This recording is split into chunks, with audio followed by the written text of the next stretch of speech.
सभी को प्रणाम। चलिए मालिक, अब हम वापस से सेट ऑफ कैरी फॉरवर्ड के कुछ क्वेश्चंस को और सॉल्व करते हैं और वर्किंग नोट्स और फॉर्मेटिंग कैसे करना है। एग्जाम्स के क्वेश्चन है, लेकिन उससे पहले छोटा सा एक रेपिकुलेट या एक रिवीजन हम फटाफट से देखते हैं। सेट ऑफ के सेक्शन शुरू होते हैं सेक्शन 70 से लेके सेक्शन 80। ये टोटल सेक्शन है हमारे पास। सेक्शन 70 जो कि इंट्रा हेड या इंटर सोर्स एडजस्टमेंट की बात करता है। बोलो भैया किसकी? इंट्रा हेड या उसी का एक और नाम जिसको हम बोलते हैं inter source set of losses. With in the head बोल लो इंट्रा हेड को, है ना, ये with in the head, with in the head. और सेक्शन 70 में एक्सेप्शंस क्या क्या है देखो, बहुत सिंपल है। एक सोर्स को दूसरे सोर्स से आप सेट ऑफ कर सकते हो, जैसे टेक्सटाइल बिजनेस को प्रिंटिंग बिजनेस से, एसओपी को एलओपी से, एसटीसीएल को एलटीसीजी से या एसटीसीजी से। एक्सेप्शन, स्पेकुलेशन बिजनेस का प्रॉफिट अपने घर वालों की भी मदद नहीं लेगा और सिर्फ स्पेकुलेशन बिजनेस से ही सेट ऑफ होगा। सिमिलरली 35 एडी का अगर कोई सेक्शन आपने यूज करा है तो उसका लॉस सिर्फ और सिर्फ किसी और स्पेसिफाइड बिजनेस से ही, 35 एडी बिजनेस से ही सेट ऑफ होगा। एनी अदर वर्ड पे ध्यान देना, लेकिन एनी अदर चाहे डिडक्शन ली हो या ना ली हो, बिजनेस का नेचर समझना।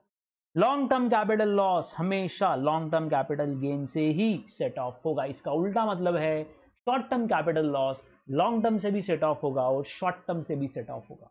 स्पेकुलेटिव अगर सिर्फ स्पेकुलेटिव से हो रहा है, इसका उल्टा मीनिंग बोलो। नॉन स्पेकुलेटिव स्पेकुलेटिव से भी हो सकता है, नॉन स्पेकुलेटिव 35 एडी से भी हो सकता है। Owning and maintaining of race horses का लॉस सिर्फ उसी ओनिंग एंड मेंटेनिंग की इनकम से ही सेट ऑफ किया जाएगा। इसका एक और मीनिंग है मालिक की नॉन स्पेकुलेटिव लॉसेस, बोलो किस किस से सेट ऑफ होंगे? सर नॉन स्पेकुलेटिव से भी हो सकता है, स्पेकुलेटिव बिजनेस से भी हो सकता है, 35 एडी से भी हो सकता है और ऑनिंग एंड मेंटेनिंग से भी हो सकता है। चलिए साहब, इंटर हेड एडजस्टमेंट। अब अगर आप अपने घर में लॉस को सेट ऑफ नहीं कर पाए तब आपको लेनी पड़ेगी अपने नेबर्स, अपने पड़ोसियों की मदद। मतलब अब हम दूसरे हेड की तरफ मूव करेंगे। तो हम विद इन द हेड जब सेट ऑफ नहीं कर पाते तो हम इंटर हेड एडजस्टमेंट की बात करते हैं, जिसका सेक्शन नंबर है 71। तो 70 था इंट्रा हेड, 71 है इंटर हेड एडजस्टमेंट। एक हेड का लॉस किसी दूसरे हेड से चला जाए, यह कहलाता है इंटर हेड। इसमें एक्सेप्शन जो ऊपर थे वो तो है ही भैया, ये तो पहले से ही थे इंटरनल रेस्ट्रिक्शंस, तो ये बाहर आके रेस्ट्रिक्शंस अगर हट गई तो इन रेस्ट्रिक्शंस को बनाने का कोई पर्पज ही नहीं है। जैसे आपने यहां बोला स्पेकुलेटिव का लॉस स्पेकुलेटिव की इनकम से ही सेट ऑफ होगा, और नीचे क्या ये बोल दोगे कि नहीं ये किसी से भी सेट ऑफ हो जाएगा? तो फिर रूल बनाने का पर्पज क्या रह गया? इसका मतलब जो ऊपर रेस्ट्रिक्शंस थी वो तो है ही, नई रेस्ट्रिक्शंस और क्या है? चलो इसमें एक रेस्ट्रिक्शन और बढ़ाओ, 4 तो हमने लिखा था, हमने हमारे मन से एक और क्या लिखा था? Casual income. कोई भी कैजुअल इनकम जैसे विनिंग फ्रॉम लॉटरी, इनके ना तो लॉसेस एक्सपेंसेस कुछ भी लेस नहीं होते, ये बात हम ऑलरेडी पढ़ चुके हैं। ना तो ये लॉसेस कैरी फॉरवर्ड होते हैं, ना ही ये सेट ऑफ होते हैं, कुछ भी नहीं होता भैया इनका। साथ ही साथ इनकी इनकम से कोई दूसरा लॉस भी सेट ऑफ नहीं किया जाता, ये ध्यान रखना है। और 6 पॉइंट हमने एक और बनाया था कि जो एग्जम्प्ट इनकम है, अगर उस एग्जम्प्ट इनकम में किसी साल लॉस हो गया तो ना तो वो सेट ऑफ होगा ना कैरी फॉरवर्ड, और इस इनकम से भी दूसरा लॉस सेट ऑफ नहीं होगा। तो इन दोनों के लिए हम एक कॉमन बात क्या बोले, ना तो ये दूसरों के घरों में झांकते हैं, ना ये दूसरों को अपने यहां झांकने देते हैं, मतलब ये ऐसे उछल के काड़ी नहीं करते। नेक्स्ट, इंटर हेड एडजस्टमेंट के 3 नए एडजस्टमेंट। सबसे पहला बिजनेस प्रोफेशन, अब कौन सा बचा मालिक? नॉन स्पेकुलेटिव ही बचा ना, अगर अब इंटर हेड में आया है तो। नॉन स्पेकुलेटिव बिजनेस का लॉस सबसे सेट ऑफ होगा सिवाय सैलरी के, can not be set off against salary. इसका मतलब बाकी हेड बोलो। सर नॉन स्पेकुलेटिव लॉस अगर हुआ तो ये सेट ऑफ हो सकता है हाउस प्रॉपर्टी से, कैपिटल गेन से और अदर सोर्सेज में, अगर इंटरेस्ट या डिविडेंड वगैरह जैसी इनकम है तो। ठीक है साहब। और सर नॉन स्पेकुलेटिव के लिए 3 हेड्स बोलते हैं, सैलरी मना कर ही दिया उन्होंने। बोलो भैया। दूसरा कैपिटल गेन, ध्यान रखना अब यहाँ शॉर्ट टर्म कैपिटल लॉस ही आएगा इंटर हेड एडजस्टमेंट में, क्योंकि लॉन्ग टर्म लॉस हुआ तो कैरी फॉरवर्ड हो जाएगा, सेट ऑफ नहीं हो पाया तो। इंटर हेड में अगर अब कैपिटल गेन्स हैं तो वो किसी दूसरे हेड की इनकम से कभी भी सेट ऑफ नहीं किए जाएंगे। और speculation losses, losses from specified business, 35 AD owning and maintaining, ये ऊपर वाले जो हमने कैटेगरी पढ़ी थी 4, वो एक साथ इन्होंने यहां पर लिख दी है। हाउस प्रॉपर्टी लॉस किसी भी हेड से सेट ऑफ हो सकता है, एनी अदर हेड, लेकिन उस पर रेस्ट्रिक्शन है किसकी, अमाउंट की रेस्ट्रिक्शन है अप टू ₹2 लाख। अगर इससे ज्यादा लॉस करंट ईयर का है तो वो कैरी फॉरवर्ड होगा। चलिए साहब, कौन से लॉसेस ना तो सेट ऑफ होंगे ना ही कैरी फॉरवर्ड, हम पढ़ चुके हैं मालिक। पहला गैम्बलिंग, बेटिंग, कार्ड गेम, जिसके लिए हमने वर्ड यूज किया कैजुअल इनकम। तो ध्यान से सुनना, ये पूरा चैप्टर रिवाइज हो रहा है भैया दूसरी बार। Loss from an exempt source, ऐसा कोई इनकम जो पहले एग्जम थी, अगर उसमें कोई लॉस हुआ तो वो सेट ऑफ नहीं होगा। और ध्यान रखना, इसकी इनकम से भी कोई दूसरा लॉस सेट ऑफ नहीं होगा। अब जब ब्रॉट फॉरवर्ड लॉसेस की बात आएगी तो इसके सेक्शन याद रखें। डेप्रीसिएशन का सेक्शन 32(2). क्या हमको इनके सेक्शंस याद करने हैं? हाँ मालिक, सेट ऑफ क्लबिंग के सेक्शंस याद करने की कोशिश हम बिल्कुल करेंगे, क्योंकि वर्किंग नोट में बहुत काम आने वाले हैं। लाओ कोशिश कर। अनअब्जॉर्ब डेप्रीसिएशन का सेक्शन है 32(2). रिपीट करो मेरे साथ। अनअब्जॉर्ब लॉस फ्रॉम, ये हाउस प्रॉपर्टी का सेक्शन 71B। बी फॉर बेगम, बेगम फॉर घर, बी फॉर बेगम या बीवी, है ना। बीवी कहां रहती है मालिक? घर में रहती है, ऐसा हम याद करेंगे। 72, सिर्फ 72 section unabsorbed business loss. Speculation के लिए 73A 35AD का, और लॉन्ग टर्म के लिए 74, शॉर्ट टर्म के लिए 74, और 74A है रेस का। तो लाओ रिपीट करते हैं वापस से। अनअब्जॉर्ब डेप्रीसिएशन के लिए ब्रॉट फॉरवर्ड का रूल जो लिखा है वो लिखा है सेक्शन 32(2) में, जो कि हम बिजनेस प्रोफेशन में पढ़ते हैं। इसके बाद सेक्शन कैरी फॉरवर्ड के कहां से शुरू हुए सर? 70 हो गया, 71 हो गया, किसमें? इंट्रा और इंटर हेड करंट ईयर। पुराने पाप को लेके आओ तो पुराना पाप मतलब पुराने लॉसेस। 71B, बी फॉर बेगम, बेगम मतलब घर। 72 अनअब्जॉर्ब बिजनेस लॉस मतलब नॉन स्पेकुलेटिव। Then 73 speculative. तो 72 73, 72 73 बिजनेस हेड में चला गया। 73A 35AD ये भी बिजनेस हेड में चला गया। 74 लॉन्ग टर्म और शॉर्ट टर्म, और 74A owning and maintaining of race horses. कितने कितने साल तक कैरी फॉरवर्ड कर सकते हैं मालिक? जिस साल लॉस हुआ उससे अनअब्जॉर्ब डेप्रीसिएशन इनडेफिनेट पीरियड, कितने ही सालों तक आप ले आ सकते हो। इसलिए इसको सबसे लास्ट में सेट ऑफ करना, बाकी पहले पुराने लॉसेस सेट ऑफ करना, बाकी सारे हेड के लॉसेस सेट ऑफ करना, क्योंकि उस पर एक फिक्स्ड टाइम लिमिट है। क्लियर? बोलते जाओ। House property loss 8 assessment year तक कैरी फॉरवर्ड हो सकता है। नॉन स्पेकुलेटिव लिख लो यहां पर, non speculative business loss 8, speculative 4, 35AD indefinite period, long term short term 8, और ओनिंग मेंटेनिंग 4। तो भैया 3 लिमिट हो गई तुम्हारे पास, एक इनडेफिनेट की, एक 8 ईयर्स 8 असेसमेंट ईयर्स की, और एक 4 असेसमेंट ईयर। 4 में 2 क्राइटेरिया है, पहला स्पेकुलेटिव बिजनेस और एक रेस हॉर्सेस। 8 में बाकी सारे आ गए। इनडेफिनेट में एक आया अनअब्जॉर्ब्ड डेप्रीसिएशन, और दूसरा आया अपना 35AD का लॉस। बोलो भैया, इनडेफिनेट पीरियड लिखा हुआ है। ऑर्डर ऑफ सेट ऑफ, सबसे पहले सर करंट ईयर का ही तो करेंगे, तो पहला सेट ऑफ किससे शुरू होगा सर? इंट्रा, फिर इंटर। इसके बाद भी इनकम बच जाए तो सर पुराने ब्रॉड फॉरवर्ड लॉसेस को सेट ऑफ किया जाएगा। तो पहला step current year depreciation, current year scientific research expenditure, current year family planning expenditure. Section 32, 35 और 36 बिजनेस प्रोफेशन हेड में आता है, डिटेल्ड वहां आएगा।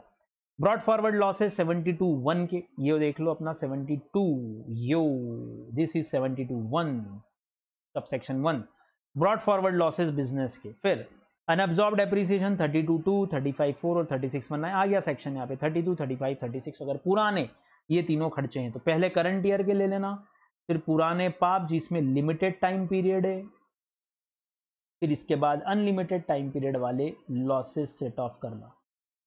हेड कौन सा लगेगा सर सेट ऑफ करने में? पुराने पाप अपने घर के अलावा, है ना, ऐसा बोलेंगे हम। सुबह का भूला घर को आ जाए तो उसे भूला नहीं कहते, मतलब ये पुराने लॉसेस अपने घर को छोड़ के चले गए थे, ये वापस घर की तरफ ही लौटेंगे, तो ये अपने सिर्फ और सिर्फ सेम हेड में ही जाएंगे। House property, business profession, speculation का स्पेकुलेशन से, 35AD का एनी स्पेसिफाइड बिजनेस से। एनी वर्ड पे ध्यान देना, मैंने समझाया था एनी का मीनिंग। लॉन्ग टर्म से, short term, long term short term दोनों से, और ओनिंग मेंटेनिंग से ही जाएगा मालिक। तो दोस्तों ये था पूरा रिवीजन। और ध्यान रखना सेक्शन 80 बोलता है अगर आपने टाइम से रिटर्न फाइल नहीं किया एज पर सेक्शन 139(1) की जो भी ड्यू डेट्स हो, अगर आपने उसका टाइम में रिटर्न फाइल नहीं किया तो सेक्शन 80 बोलता है कि जो लॉस का रिटर्न है वो फाइल होता है 139(3) में, और 139(3 बोलता है कि रिटर्न फाइल होना चाहिए ड्यू डेट्स अंडर सेक्शन 139(1). तो 3 अलग अलग सेक्शन का ये मिलाप है, ये मेल जोल है। गंगा जमुना सरस्वती, गंगा सेक्शन 80 बोलता है कि रेफर सेक्शन 139(3). 139(3 बोलता है हम रिटर्न ऑफ लॉस की बात कर रहे हैं। 139(3 में रिटर्न ऑफ लॉस किस किस का कंपलसरीली जाना जरूरी है? Before the due dates of filing of return. Before the due dates of filing of return, बोलो किस किस का जाना जरूरी है भैया? सारे हेड्स का, मतलब बिजनेस प्रोफेशन का भी, कैपिटल गेन का भी। अब बचा कौन सा फिर? House property. हाउस प्रॉपर्टी वाला लेट भी गया, बिलेटेड भी गया तो भी चलेगा। तो बिजनेस प्रोविजन और कैपिटल गेन, ओनिंग मेंटेनिंग भी इसी में आ गया, 35 एडी भी इसी में आ गया। टाइम से रिटर्न फाइल करो। और दूसरा, ये पहला था अनअब्जॉर्ब्ड डेप्रिसिएशन। ये दो चीजों का आप बिलेटेड भी फाइल करोगे ना तो भी मैं आपको लॉस कैरी फॉरवर्ड करने दूंगा। वरना अगर आपको लॉस हुआ है किसी भी साल और आप अगले साल कैरी फॉरवर्ड करना चाहते हो तो ध्यान रखिएगा, अगर लास्ट ईयर का रिटर्न टाइम से नहीं, इस साल का रिटर्न टाइम से नहीं गया तो मैं अगले साल आपको ये लॉस कैरी फॉरवर्ड नहीं करने दूंगा। एक छोटा सा क्वेश्चन इस पे मैं करा रहा हूं, ध्यान से देखिएगा। ये है आपका प्रीवियस ईयर 1920 मतलब असेसमेंट ईयर 2021। ये है आपका प्रीवियस ईयर 2021 मतलब असेसमेंट ईयर 21-22। ये है आपका प्रीवियस ईयर 18-19 मतलब असेसमेंट ईयर 19-20। मुझे बताओ क्या पुराने लॉसेस इस साल आ सकते हैं यहाँ पर? सर बिल्कुल आ सकते हैं। कौन से साल के? सर यहाँ के भी आ सकते हैं, यहाँ के भी आ सकते हैं, क्योंकि 8 साल और 4 साल खत्म होते हुए तो नहीं दिख रहे। Very good. अब सुनो मेरी बात ध्यान से भैया। अगर मान लो प्रीवियस ईयर 18-19 में हमने रिटर्न टाइम से फाइल किया था, return of income filed on और बिफोर ड्यू डेट, तो बोलो क्या ये लॉस कैरी फॉरवर्ड होंगे? हाँ सर कैरी फॉरवर्ड होंगे। कौन से साल? 1920। यहां भी सेट ऑफ नहीं हुए तो सर अगर टाइम लिमिट बची होगी तो अगले साल भी जाएंगे। डन। वापस से बोलो 18-19 का आपने अगर रिटर्न मतलब असेसमेंट ईयर 1920 का रिटर्न अगर सेक्शन 139(1) की ड्यू डेट जो उस साल के लिए अप्लीकेबल थी उसके विद इन ऑन और बिफोर फाइल कर दिया, मतलब आपने सेक्शन फॉलो किया। आपने रिटर्न ड्यू डेट के अंदर फाइल किया, जैसे कि उसकी तारीख बता देता हूं। प्रीवियस ईयर 18-19 का रिटर्न 1920 में जाएगा और तारीख थी 31 जुलाई 2019 या 30 सितंबर 2019। ये दो डेट्स उस साल के लिए थी। आपने विद इन ड्यू डेट से रिटर्न फाइल किया। बोलो क्या ये लॉसेस कैरी फॉरवर्ड करने लायक हैं? सर बिल्कुल हैं। कौन से साल? सर 1920। अच्छा यहाँ सेट ऑफ नहीं हो पाए तो फिर अपन सर टाइम लिमिट देखेंगे 4 साल 8 साल वाली, वरना अगले साल भी कैरी फॉरवर्ड होनी चाहिए। 18-19 का लॉस यहां तक आ सकता है, हाँ सर, और अगले साल भी आ सकता है, हाँ सर, अगर टाइम लिमिट बची हो तो। लेकिन 1920 में कुछ लॉसेस थे, जैसे कि हाउस प्रॉपर्टी लॉस था 50,000 जो कि सेट ऑफ नहीं हो पाया, उसको अपने को ब्रॉड फॉरवर्ड करना है कब? 2021 में। ठीक है। बिजनेस प्रोफेशन का लॉस है 1 लाख का। Capital gain long term loss है करंट ईयर का ही 50,000 का। चलो भैया इसकी ड्यू डेट ऑफ रिटर्न्स लिख देता हूं मैं। ये थी 30 सितंबर 20 और 31 जुलाई 20। अब आपने रिटर्न फाइल किया, मान लो आपके ऊपर ये वाली डेट अप्लीकेबल थी, ये मतलब अच्छा ये वाली डेट ले लो, ये वाली डेट आपके ऊपर अप्लीकेबल थी 30 सितंबर। आपने रिटर्न फाइल किया 1 दिसंबर 20 को, तो सर ये तो बिलेटेड है। हाँ तो सर फिर ये वाला लॉस और ये वाला लॉस कैरी फॉरवर्ड नहीं होगा, अगले साल नहीं ले जाया जाएगा। लेकिन हाउस प्रॉपर्टी लॉस दो return is file belated, return is filed belated, तो भी अगले साल कैरी फॉरवर्ड किया जाएगा। तो ध्यान रखना 18-19 के लॉसेस टाइम से रिटर्न गया है, हाँ तो ये 19-20 में भी आएंगे, जाते रहेंगे जब तक कि टाइम पीरियड एंड ना हो। लेकिन 19-20 में हाउस प्रॉपर्टी लॉस जरूर कैरी फॉरवर्ड हो सकता है बिलेटेड होने के कारण, लेकिन बाकी दो लॉसेस को मैं कैरी फॉरवर्ड करने की परमिशन नहीं दूंगा। सेम बात 2021 के लिए लगाते हैं। मान लो इसकी तारीख है 31 जुलाई 21 और 31 अक्टूबर 21। आपके ऊपर सपोज ये वाली डेट अप्लीकेबल है।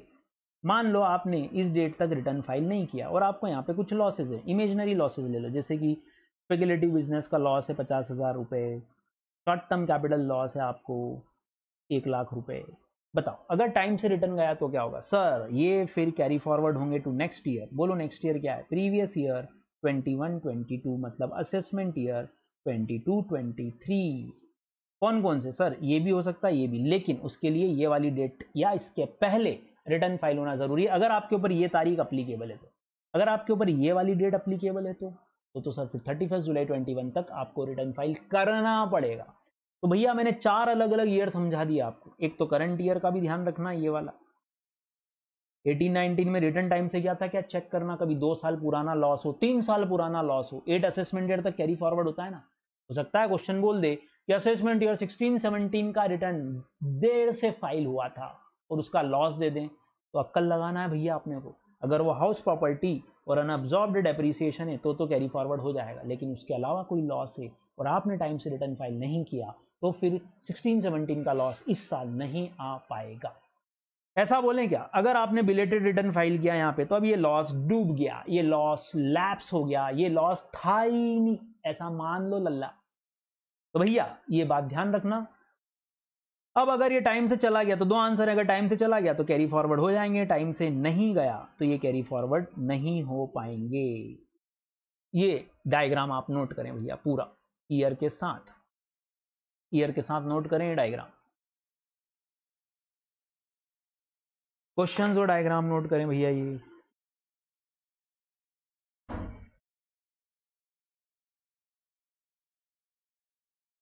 तो नोट करें भैया ये वाला पॉइंट,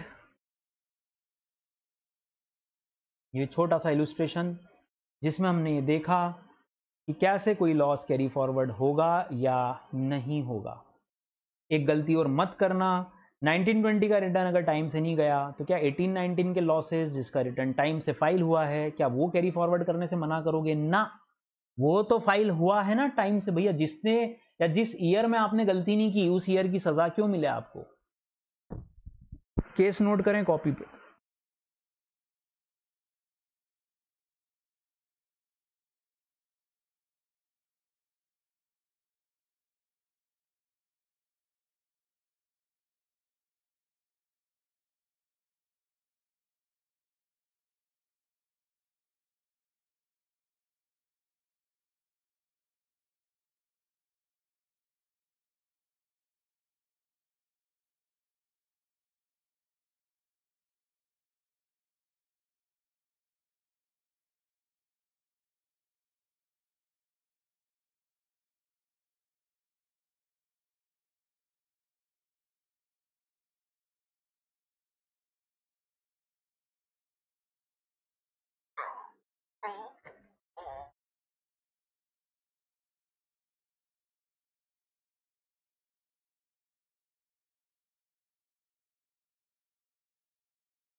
तो चलिए दोस्तों, ये था एक छोटा सा एग्जांपल कि किस तरह से लॉस को सेट ऑफ और कैरी फॉरवर्ड किया जाता है, और section 80 along with section 139(3) along with section 139(1) किस तरह से तीनों को एक साथ अप्लाई करते हैं। ये था एक छोटा सा रिवीजन सेक्शन 80 का। और अगर आपको ये रूल्स याद है तो इसके रिवर्स मीनिंग अपने आप ही आप समझ जाते हो। जब हम बोलते हैं कि यहाँ बिजनेस का लॉस सैलरी से सेट ऑफ नहीं होता, इसका उल्टा मीनिंग है कि बाकी सबसे तो होता है। ठीक है ना, इतना तो हम समझते ही हैं। लाइए कुछ क्वेश्चंस और आगे बढ़ते हैं हम। ये रहा उसकी थ्योरी, लाओ एक बार वापस से देख लो। Section 80 submission of return of losses, section number 80 कौन कौन से लॉसेस के नाम दिए। Business loss section 72, 73 2 speculation, loss from specified business 73A sub section 2, sub section ना कर पाओ चलेगा। Capital gain section 74 long term short term दोनों का 74A sub section 3 owning and maintaining. Section 80 बोलता है ये 5 तरह के losses which has not been determined, जिनको आपने डिटरमाइन नहीं किया in pursuance of a return, आपने ये रिटर्न में शो नहीं किया as per section 139(3) can not be carried forward and set off. तो अब मेरे को 139(3) पढ़ना पड़ेगा। 139(3) क्या बोलता है, 10 ऐसी must have to file, must लिखा है भैया, must have to file a return of loss under section 139(3) in order to carry forward or set off such losses। और ये जो रिटर्न ऑफ लॉस टाइटल है 139(3) का टाइटल हम एक बार और इसको असेसमेंट प्रोसीजर में पढ़ेंगे। ये रिटर्न ऑफ लॉस है, रिटर्न ऑफ लॉस जाना चाहिए by due date, by due date लिखो भैया मेंशन्ड या specified under section 139 subsection 1। Note करो इसको। 139(3) का लॉस, रिटर्न ऑफ लॉस बोला जाता है, should be filed with in the time allowed under 139(1). ये रूल किस किस पे अप्लाई नहीं होता, तो हम बात कर रहे हैं अब एक्सेप्शन की। मैं यहां लिख देता हूं एक्सेप्शंस। एक्सेप्शंस देख लो भैया। सेक्शन 71(b) का हाउस प्रॉपर्टी लॉस और अनअब्जॉर्ब्ड एप्रिसिएशन सेक्शन 32(2) का, इनके ऊपर ये बात अप्लाई नहीं होती। तो छोटा सा सेक्शन, तो ये इस पूरे सेक्शन का मैंने पहले ही आपको ये पूरा केस बता दिया। अब देख लो डायग्राम आराम से। हमने यहाँ हाउस प्रॉपर्टी लॉस को कैरी फॉरवर्ड किया, दो रिटर्न इज फाइल्ड लेटली और बिलेटेडली। ये दोनों कैरी फॉरवर्ड हो जाएंगे यदि टाइम से रिटर्न किया, कैरी फॉरवर्ड नहीं हो पाएंगे यदि टाइम से रिटर्न नहीं किया। 18-19 मतलब असेसमेंट ईयर 19-20 में आपने within the due date return file किया था, लॉस अगर यहाँ कोई था तो उसका 19-20 और आने वाले सालों में carry forward as per time period होता रहेगा। ये था बॉस सेक्शन 20, नहीं गलत, section 80 along with section 139(3) along with section 139(1). ये थ्योरी आप टिक करना, ये लिख लो 4 मार्क्स में, अलग से कभी क्वेश्चन आ जाए तो सिंपल लिखना है अपनी लैंग्वेज में, सब बहुत कॉम्प्लिकेटेड नहीं लिखना है। चलिए अब कुछ क्वेश्चंस करते हैं हमने इलस्ट्रेशन 4 तो कर लिया था, है ना। इलस्ट्रेशन 4 हो गया था हमारा। ऑर्डर ऑफ सेट ऑफ अभी हमने 2 बार रिपीट कर लिया, ठीक है। सेक्शन 72 हो गया। चलो ये क्वेश्चन एक बार और देख लेते हैं। Mister E has furnished the following details for assessment year 21-22 which is as under. Salary already computed दे रखी है, it means standard deduction under section 16 already ले चुके हैं, तब कुछ भी करने की जरूरत नहीं है। इनकम फ्रॉम स्पेकुलेशन बिजनेस, ओहो इनकम है, इनकम है। नॉन स्पेकुलेशन सर ये दोनों आपस में सेट ऑफ हो जाएगा, ये हो गया आपका वर्किंग नोट 1। सेट ऑफ करो तो नेट इनकम बचेगी 20,000 रुपये, okay. Short term capital gain है और लॉन्ग टर्म कैपिटल लॉस है फॉर असेसमेंट ईयर 19-20। 19-20 का लॉस अगले 8 असेसमेंट ईयर तक जा सकता है, तो भैया गिनो असेसमेंट ईयर 2021, 21-22 आ सकता है आपके वाले ईयर में, कोई दिक्कत नहीं है। लेकिन आपके पास क्या लॉन्ग टर्म कैपिटल गेन है? नहीं है। तो 2 बातें ध्यान रखना ब्रॉड फॉरवर्ड लॉस में। पहले तो टाइम पीरियड कैलकुलेट करके देखना कि ये लॉस क्या इस साल हमारे वाले असेसमेंट ईयर, बोलो कौन सा, previous year 2021 means assessment year 21-22 के लायक है भी या नहीं, सेट ऑफ कर पाएंगे या नहीं, टाइम पीरियड कहीं एक्सपायर तो नहीं हो गया, टाइम पीरियड कहीं लैप्स तो नहीं हो गया, ये बात आपको ध्यान रखनी है। 19-20 से 8 साल गिनो, ये हो जाएगा सर असेसमेंट ईयर 27-28 इसका लास्ट ईयर रहेगा। अगर तब तक ये सेट ऑफ नहीं हो पाया तो ये 30,000 का लॉस लैप्स हो जाएगा। विनिंग फ्रॉम लॉटरी ऑलरेडी कैसा दिया हुआ है, ग्रॉस। अगर ये ग्रॉस नहीं होता और अगर यहाँ नेट लिखा होता तो मैं इसको ग्रॉस करता। फार्मूला एक बार और बता रहा हूं, नेट इनकम अगर होती मेरी ये तो कितनी होती sir, 20,000 divided by 100 minus rate, rate है 30% इनटू 100। ये जो आंसर आता है ये मेरी ग्रॉस इनकम होती। लेकिन अभी मुझे कुछ भी करने की जरूरत नहीं है क्योंकि क्वेश्चन ने नेट नहीं दिया, क्वेश्चन ने ग्रॉस दिया है, यही मेरी फाइनल इनकम है। Very good. चलो तो ये कुछ फार्मूला लगाने की आपको जरूरत नहीं है। तो क्या बचा मालिक, कुछ नहीं, सैलरी इनकम बच जाएगी, ऐसे ही दिख रहा है। यहां से 20,000 बच जाएगा, ये आ गया। 80,000 बच जाएगा, ये कैरी फॉरवर्ड होगा और लॉटरी इनकम आ जाएगी। टोटल आ जाएगा 2,70,000। कितना टैक्सेबल इनकम, असेसी मिस्टर ई। अगर ये टोटल इनकम है या टैक्सेबल इनकम है तो मुझे एक चीज बताओ, इसका टैक्स निकालते समय क्या करोगे सर? 2 अलग अलग हिस्से करेंगे, एक आपकी हो जाएगी स्पेशल इनकम और एक हो जाएगी आपकी नॉर्मल इनकम। मैं क्वेश्चन को आगे कंटिन्यू कर रहा हूं भैया, इसी क्वेश्चन पे टैक्स निकाल के बताओ।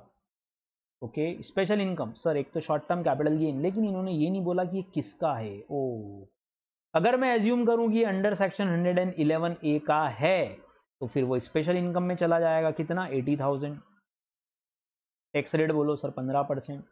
ओके, 270 में से 80 तो ये गए। विनिंग फ्रॉम लॉटरी अलग करो 20,000,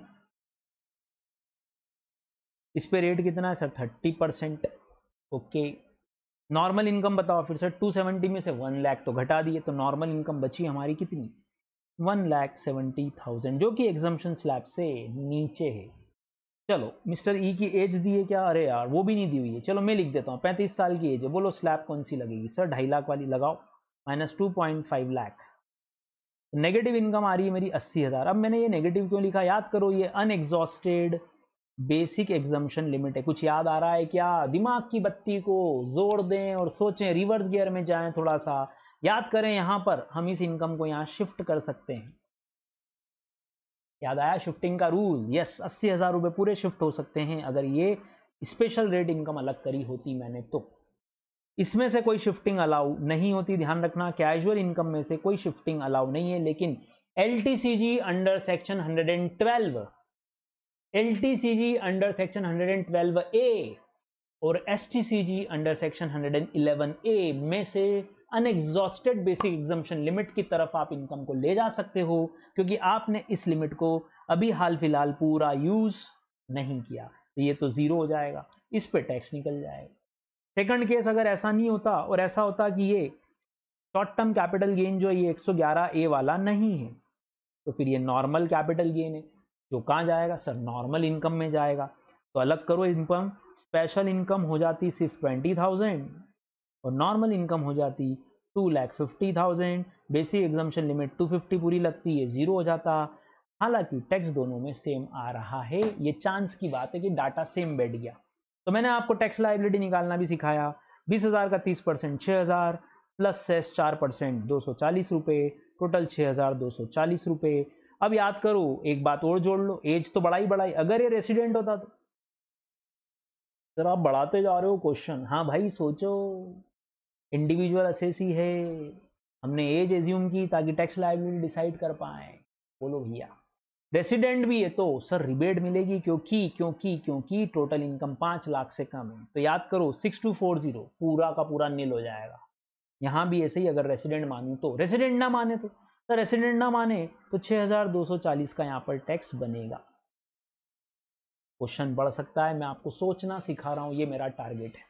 आपने रिबेट का सेक्शन कहां पढ़ा था? बेसिक्स में पढ़ा था। क्या वो इस क्वेश्चन का पार्ट हो सकता है? सर बिल्कुल, अगर वो बोल दें तो इसी में टैक्स लायबिलिटी निकालो। तो रिबेट याद करो अंडर सेक्शन 87 ए, 3 कंडीशन हम पढ़ते थे। पहला, उसका रेसिडेंट होना जरूरी है एसएससी का। दूसरा, उसका इंडिविजुअल होना जरूरी है। और थर्ड वन, उसकी टोटल इनकम 5 लाख से नीचे होनी चाहिए। तो देख लो, मैंने क्वेश्चन में 2 चीजें बढ़ा दी, इंडिविजुअल है, रेसिडेंट है, 5 लाख से कम उसकी इनकम आ रही है, तो आखिरी में रिबेट भी मिल सकती है। अगर वो रेसिडेंट नहीं है तो मेरा यही फाइनल आंसर हो जाएगा, सरचार्ज लगाने की बात अभी नहीं आई। तो मालिक हर क्वेश्चन को आगे बढ़ाते जाओ, टैक्स लायबिलिटी तक लेके आओ, सोचने की कोशिश करो, ये खास बात। ये नोट करो आप कॉपी पे, एक एग्जांपल याद रखने के लिए कि टैक्स लायबिलिटी इस तरह से निकाली जा सकती है। शिफ्टिंग वाला रूल लगाया है ये हमने, अनएग्जॉस्टेड वाला, अनएग्जॉस्टेड वाला, ये शिफ्टिंग वाला रूल हमने लगाया है, नोट करें।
तो डियर, अगर हम मानते हैं कि वो रेसिडेंट है तो रिबेट ले लेना, रेसिडेंट नहीं है तो यही फाइनल टैक्स लायबिलिटी आ जाएगी। तो ये दो अलग अलग केसेस हो गए, एक मैंने यहाँ शॉर्ट टर्म कैपिटल गेन जो माना 111A माना, और दूसरा केस जब 111A नहीं माना तो वो नॉर्मल इनकम में चला जाएगा। तो ध्यान रखिएगा बच्चों, ये इस तरह से इस क्वेश्चन को हमको सॉल्व करना है। इसके ऊपर के इलस्ट्रेशंस हम ऑलरेडी कर चुके हैं, ओके, लास्ट वीडियो में। आगे इलस्ट्रेशंस के बाद हम बढ़ते हैं हमारे एग्जाम्स के क्वेश्चन की तरफ। बहुत जबरदस्त और बढ़िया क्वेश्चन से लाइए, पहला क्वेश्चन सॉल्व करें। Compute the gross total income of mister F for assessment at 21-22 from the information given below. Income from house property दे रखी है आपको, बढ़िया है। इनकम फ्रॉम हाउस प्रॉपर्टी, चलो इनकम फ्रॉम हाउस प्रॉपर्टी में कंप्यूटेशन किया हुआ है, मतलब स्टैंडर्ड डिडक्शन सेक्शन 24A में जो 30% लगती है वो ऑलरेडी दे चुके हैं। इंटरेस्ट की डिडक्शन जो 24B में लगती है वो ऑलरेडी दी जा चुकी है। तो कंप्यूटेड वर्ड इंपॉर्टेंट है मेरे लिए। इनकम फ्रॉम बिजनेस में भी डेप्रिसिएशन प्रोवाइड करना बाकी है, ओके, मैं करूंगा, इसका मतलब अगर दिया होगा तो। शॉर्ट टर्म कैपिटल गेन दिया है, okay. Long term capital loss from sale of property brought forward from assessment year 2021, ये यहां से 8 ईयर्स तक जा सकता है, मतलब कहां तक, 28-29 असेसमेंट ईयर तक जा सकता तो है। हमारे वाले ईयर में इसका मतलब आएगा। देखते हैं कोई लॉन्ग टर्म कैपिटल गेन है क्या। Income from tea business, dividend from Indian companies carrying on agriculture operations, current year depreciation और brought forward business loss. Loss incurred कब, 6 ईयर्स एगो। अब इसमें नॉन स्पेकुलेटिव मानूं मैं तो उसकी लिमिट कितनी है, 8 असेसमेंट ईयर्स, तो ये अभी भी कैरी फॉरवर्ड और सेट ऑफ हो सकता है। शुरुआत करते हैं हाउस प्रॉपर्टी से, करें हाउस प्रॉपर्टी, लिखें टाइटल, लिखें पहला calculation of gross total income पूछी गई है भैया, जो पूछा जाए वही टाइटल में आना चाहिए। लिखें कैलकुलेशन ऑफ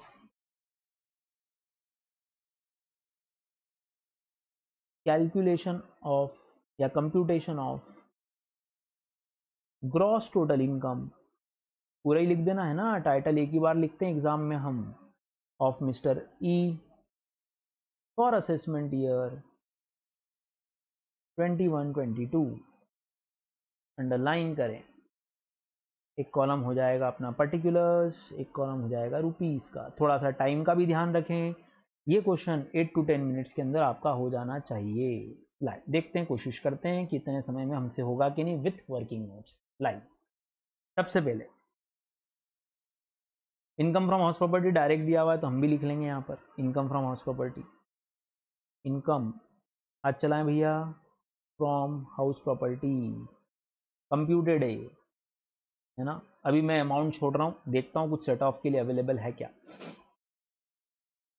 बिजनेस की इनकम दे रखी बिफोर डेप्रिसिएशन, तो हम करंट ईयर डेप्रिसिएशन घटाएंगे, क्योंकि एक लाइन छोड़ना है ना, इन दोनों के बीच में एक गैप होना चाहिए आपके पास, बल्कि 2 गैप होनी चाहिए। मेन शीट पे कोई दिक्कत नहीं है, क्योंकि हमको वहां पर क्रॉस करने की जरूरत, कोई काटापीटी, कोई मगजमारी, कोई वांदा नहीं चाहिए। Income from business profession underline करें, income from business profession underline करो। अभी हाउस प्रॉपर्टी इनकम मैंने लिखी नहीं है, हाँ दिमाग में है मेरे, बस बोलते जाओ। पहला नेट प्रॉफिट बिफोर डेप्रिसिएशन, ठीक है साहब, वो ले लूंगा मैं। फिर क्वेश्चन बोल रहा है ये रहा करंट ईयर डेप्रिसिएशन, तो ये लेस करेंगे इस 135 में से, लिख लो भैया 135 लेस करंट ईयर डेप्रिसिएशन, ऐसा कैसे ही लिख लो जैसा दिया है क्वेश्चन में, क्या दिक्कत है। करंट ईयर डेप्रिसिएशन कितना अमाउंट है, 26,000, ये 26,000। एक गलती मत करना, गलती से यहाँ लाइन मत खींच देना, पहले आइटम देख लेना, कुछ और लेस तो नहीं करना है। तो मेरे आइटम्स कौन कौन से गए, देखो, जो पॉइंट आप कर लो ना एग्जाम में, उस पर बहुत छोटा सा पेन से ऐसा डॉट लगा दो कि मेरा ये पॉइंट सॉल्व कर चुका हूँ, मैं ये वाला पॉइंट सॉल्व कर चुका हूँ, ताकि हमसे कोई पॉइंट मिस ना हो जाए। फिर शॉर्ट टर्म कैपिटल गेन दिया हुआ है, लॉन्ग टर्म दिया हुआ है, इनकम फ्रॉम टी बिजनेस दिया हुआ है, ये ऐड करना पड़ेगा अपने को, टी बिजनेस का इनकम फ्रॉम टी बिजनेस, तो ये तो बिजनेस प्रोफेशन की income, income from tea business. अब सुनो ध्यान से, एक बात सुनना, बिजनेस प्रोफेशन और एग्रीकल्चर इनकम जो हम पॉइंट या चैप्टर पढ़ते हैं, अभी हमने पढ़ा नहीं है, उसमें जो भी टी बिजनेस का नेट प्रॉफिट है उसका रूल है 40% टैक्सेबल एंड 60% एग्जम्प्ट। अच्छा ये फिक्स परसेंटेज है, हाँ मालिक ये फिक्स परसेंटेज है, पर हमने कहाँ पढ़ा, अभी नहीं पढ़ा। जब हम एग्रीकल्चर इनकम पढ़ेंगे या बिजनेस प्रोफेशन हेड जब पढ़ते हैं, उसमें ये एग्रीकल्चर इनकम में टी, कॉफी और रबर के परसेंटेजेस दिए हुए, किस किस के, टी, कॉफी और रबर। टी का परसेंटेज है 60-40, तो देखो प्रॉफिट कितना है, उसमें से 40% टैक्सेबल है, 1,20,000 का 60% एग्जाम, तो टैक्सेबल बोलो सर 1,40,000, 120 का 40%, 48,000, 48,000, ये भी आपकी इनकम है, बोलो भैया। ठीक है, हमने टी बिजनेस भी लिख लिया। अब ये वाला पॉइंट भी गया, डॉट लगा लो छोटा सा। हमको ध्यान देना चाहिए अब क्या, कैपिटल गेन बचा और एक डिविडेंड बचा है। डिविडेंड तो अदर सोर्सेज में। ब्रॉड फॉरवर्ड बिजनेस लॉस दिया हुआ है, ठीक है, 6 साल पुराना, मतलब इस साल सेट ऑफ हो सकता है, तो लिखो। चाहो तो इनको ऐड करके यहां लेस कर दो, चाहो तो यहीं से लेस कर दो, लेस बोलो। ब्रॉड फॉरवर्ड बिजनेस लॉस कितना कर पाएंगे, देखते हैं, चेक करते हैं। 135 minus 26, imaginary data calculator use करें भैया, बताएं कितना बचेगा, कितना बचेगा, 1,09,000। ओके, अब लॉस देखो कितना है, ब्रॉड फॉरवर्ड 45, ये कर सकते हैं, डॉट लगाओ भैया कि ये पॉइंट मेरा खत्म हो गया। याद रखना, बहुत छोटा सा डॉट लगाना, सब बड़ा सा सर्कल की जरूरत नहीं है एग्जाम में। हाँ, बहुत छोटा सा पॉइंट मुझे चाहिए कि हाँ मैं ये पॉइंट का कंक्लूजन कर चुका हूं। एक बार जब लास्ट में मैं क्वेश्चन रिवाइज करूं तो मुझसे कुछ छूट तो नहीं रहा है, मैंने कोई गैप तो नहीं दे दिया है। चलो भैया 45,000 यहाँ लेस कर दो, ये लेस हो गया। नेट इनकम प्लस 48, दोनों हम ऐड कर सकते हैं, करो ऐड, कितना आ रहा है, 95 में से 26 और लेस कर दें आप, तो ये आ जाएगा 69,000। देखो तो ज़रा, यही आ रहा है क्या ऊपर, 64 आएगा। ओके, 64,000 और 48,000, ये दोनों ऐड करके बाहर 1,12,000 हम यहाँ लिख देंगे। अभी और मत करो, हो सकता है कोई दूसरा लॉस यहाँ से सेट ऑफ हो जाए, तो अभी टोटल यहाँ लिख दो 1,12,000, चलेगा, अंदर लिखेंगे, आखिरी में क्लोज कर देंगे। अब हेड बचा है मेरे पास कौन सा मालिक, सिर्फ कैपिटल गेन। अच्छा, तो मैं इसको बाहर भी लिख सकता था, क्योंकि कैपिटल गेन का यहाँ लॉस आना नहीं है, इसको बाहर ही लिख दो फिर, 1,12,000 फाइनल डाटा। फिर तो सर हाउस प्रॉपर्टी भी लिख दें, क्योंकि 125 से अब कोई लॉस सेट ऑफ होने वाला नहीं है। अगला लिखें, income from capital gain, underline करना भैया, और एक एक लाइन ज़रूर छोड़ के चलना, गैप होना चाहिए, ताकि वहाँ पर हमको कोई भी याद आता आइटम बाद में ऐड करने के लिए। पूरा फुल पेज यूज़ करना है इस क्वेश्चन को करने के लिए। LTCG और LTCG और STCG डाटा देखो, शॉर्ट टर्म कैपिटल गेन दिया हुआ है 56,000। 56,000 को हम यहाँ लिख दें एक तो। लॉन्ग टर्म कैपिटल लॉस है बेसिकली, तो इसके लिए तो हम वर्किंग नोट डाल देंगे, ये कैरी फॉरवर्ड होगा। लॉन्ग टर्म का सेट ऑफ सिर्फ लॉन्ग टर्म से ही होता है, तो यहाँ डैश कर दो, टोटल लगा दें, और बाहर कितना आएगा लिख दें, बाहर आएगा 56,000, ये भी गया। आखिरी head, income from other sources. आखिरी पॉइंट जो हमारा पूरे क्वेश्चन में बचा है वो है डिविडेंड। और याद करो, इनकम फ्रॉम अदर सोर्सेज में हमने क्या पढ़ा है, हमने पढ़ा है मालिक, डिविडेंड इनकम अब शेयर होल्डर के हाथ में टैक्सेबल होती है, तो लिखो डिविडेंड इनकम। डिविडेंड इनकम कितने रुपए दिए देखना जरा, मेरा ये वाला पॉइंट गया, ये वाला गया, ये वाला भी गया, ये ग्रॉस दिया हुआ है। हाँ, 80,000 का डिविडेंड। अच्छा, इसमें इंडियन कंपनी से मिला है, ये भी ठीक है, इंडियन कंपनी जिसका काम एग्रीकल्चरल ऑपरेशन है, तो ध्यान रखना ये इंपॉर्टेंट पॉइंट, टिक करो, मोस्ट इंपॉर्टेंट, हैशटैग लगाओ। बहुत बार स्टूडेंट क्या सोचता है कि ये एग्रीकल्चर ऑपरेशन करने वाली कंपनी है ना, तो इससे मिलने वाला डिविडेंड भी एग्जम्प्ट हो जाएगा। ध्यान रखिएगा, शेयर होल्डर के हाथ में ये टैक्सेबल है। तो ऐड करें यहाँ 80,000 बाहर की तरफ सीधा, GTI आ जाएगी आपकी, डिडक्शंस कुछ दी हुई नहीं है, यही आपकी TI भी हो जाएगी। लेकिन उन्होंने अभी सिर्फ GTI तक का ही पूछा है, टोटल लगाएं भैया, टोटल आना चाहिए आपका 373। This should be your GTI। Working note बोलो सर, इसमें कोई वर्किंग नोट नहीं है, करंट ईयर का डेप्रिसिएशन सेट ऑफ हुआ, ये वर्किंग नोट है मेरा, लिख लो। पहला working note, long term capital loss can be set off against, बोलो, ओनली अगेंस्ट है ना, set of only against long term capital gain. Hence rupees कितना है देखना जरा, 90,000 will be carried forward to next assessment year। देखो तो इसकी टाइम लिमिट तो एंड नहीं हुई है, टाइम लिमिट तो सर 20 या 29 तक है, तो ये वर्किंग नोट डालने से पहले सोच लेना कि उसकी टाइम लिमिट तो एंड नहीं हो गई है। ये पहला वर्किंग नोट हो गया, लिखो। दूसरा लिखो, नोट डाउन करो, दूसरा क्या बोलोगे, ब्रॉट फॉरवर्ड बिजनेस लॉस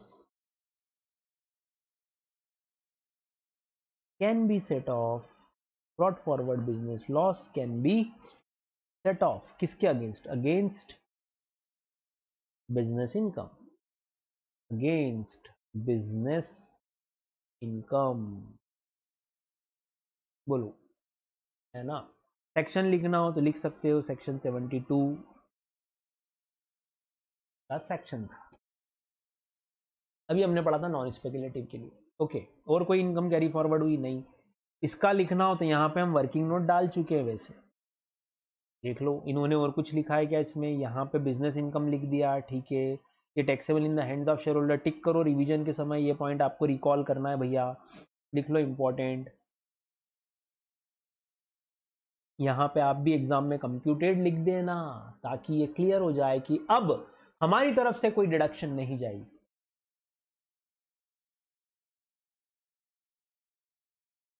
ये वाला पॉइंट हमने नहीं लिखा, ये नोट कर लो, लिखो।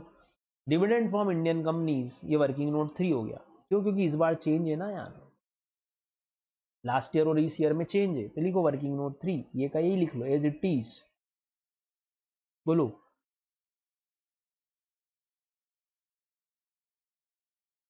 चारों बातें एक ही बार में लिख दी उन्होंने। डिविडेंड टैक्सेबल है इस बार से, पिछली बार तक कंपनी टैक्स पे करती थी डिविडेंड पे, शेयर होल्डर के हाथ में एग्जम्प्ट होता था, वो सेक्शन अब एंड हो गया है 1034 का। Dividend income is taxable in the hands of shareholder, लिखो, in the hands of share holder.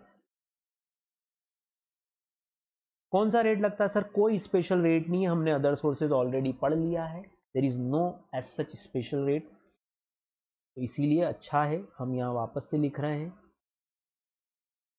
Sir वैसे जरूरत थी क्या इसकी, जरूरत तो नहीं थी इस नोट की, लेकिन क्योंकि ये चेंज है इसलिए उन्होंने अलग से लिखा। बाकी ये दो हम भी लिख सकते, बोलो भैया, टी बिजनेस वाला लिखना हो तो लिख देना, बाकी की 60% को एग्रीकल्चर इनकम माना और वो एग्जम्प्ट है, 40% ही यहाँ टैक्सेबल है। थोड़ा सा ठीक करना हो तो इसको ऐसा लिख दो, 40% टैक्सेबल एज बिजनेस इनकम, तो फिर अलग से वर्किंग नोट ना भी दें तो भी चल सकता है। और एक लाइन लिखना हो तो लिख दो यार, 60% is treated as agriculture income, working note 4।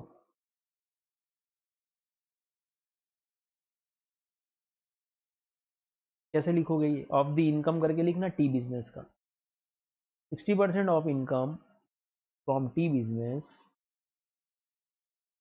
From tea business is agriculture income and so या हेंस एग्जम्प्ट। अगर ये इस तरह से हम वर्किंग नोट एक एक लाइन के सिंगल लाइनर्स आपको देना है, उसको लगना चाहिए आपने सारे कंसेप्ट समझाए हैं। आराम से देखो इस क्वेश्चन को, नया पॉइंट सीखने को मिला हमको, डिविडेंड वाला नया पॉइंट सीखने को मिला हमको, टी कॉफी रबर वाला, उसके एक बार परसेंट याद हो जाएंगे, हम कहीं भी उसका यूज कर सकते हैं। चलिए मालिक, next question, question number 2, mister Sohan submits the following detail of his income for the assessment at 21-22, तो अपना असेसी है सोहन। क्वेश्चन पुट करें यहां से, क्वेश्चन, सॉल्यूशन, टाइटल डालें, कंप्यूटेशन ऑफ, क्या पूछा है आखिरी लाइन पहले पढ़ लो, कंप्यूटेशन ऑफ, कंप्यूटेशन ऑफ, बोलो क्या भैया, gross total income for mister Sohan for assessment year 21-22, ये तो हो गया हमारा टाइटल। अच्छा, दूसरी चीज और भी पूछी है, कौन से लॉसेस कैरी फॉरवर्ड होंगे, तो देखते हैं, अलग से आखिरी में वो भी लिख देंगे। ये हो गया एक पॉइंट। यहां पर एक कॉलम बनाया हमने पर्टिकुलर्स का, दूसरा कॉलम बनाया हमने रुपीस का। फुल पेज यूज करेंगे एग्जाम में, ध्यान रखना। तो वर्किंग नोट नेक्स्ट पेज, या ये क्वेश्चन जैसे बड़ा है, देखो इसमें ज्यादा पॉइंट्स हैं, ये करीब करीब 10 नंबर का क्वेश्चन हो सकता है, तो ध्यान रखना आप पेज प्रॉपर छोड़ के वर्किंग नोट थोड़े और नीचे से शुरू करना। मतलब ये मेरा शीट है, ये पेज भी छोड़ना, यहाँ तक भी छोड़ देना, यहाँ से करीब 1.5 पेज का गैप रखना और फिर वर्किंग नोट देना। हाथों हाथ वर्किंग नोट देते जाना, बाद के लिए मत रखना, टाइम बचाना है आपको, क्वेश्चन को बहुत लेंथी नहीं करना है। चलो, पहली इनकम, इनकम फ्रॉम सैलरी और लॉस दे रखा है, तो मैं यहीं सेट ऑफ कर देता हूं, मेरे को दिख गया इनकम फ्रॉम सैलरी और loss from house property, loss from house property. चलो भैया डाटा बोलो, डाटा इसका बोलो कितना कितना फिगर्स हैं सर, 3,40,000, ओके, ये हो गया 3 लाख, ये हो गया 40,000 का लॉस, इसको अभी क्लोज कर सकते हैं, 2,60,000 बाहर आएगा, पर रुक जाओ आखिरी में लिखेंगे। पहला वर्किंग नोट बना दो, वर्किंग नोट 1, क्या बनाओगे बोलो, working note 1, loss from house property, हाथों हाथी लिख दो फटाफट फटाफट, loss from house property can be set of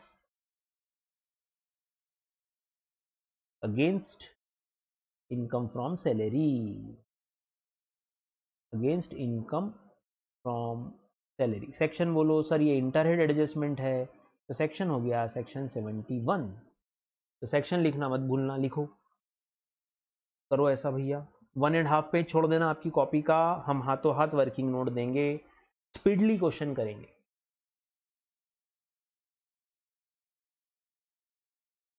simple simple working note देना है।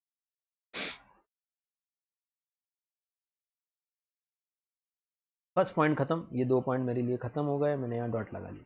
इनकम फ्रॉम शुगर बिजनेस, यहाँ से बिजनेस प्रोफेशन है, लॉस फ्रॉम आयरन और बिजनेस, ओके, ये भी बिजनेस प्रोफेशन है, ठीक है साहब। और कोई बिजनेस की इनकम, ये capital gain other sources, lottery, card game, agriculture income, short term capital loss और बैंक, इसमें अब कोई बिजनेस इनकम नहीं। हम मतलब ये बिजनेस वाले पॉइंट खत्म कर सकते हैं, लिखो इनकम फ्रॉम बिजनेस प्रोफेशन,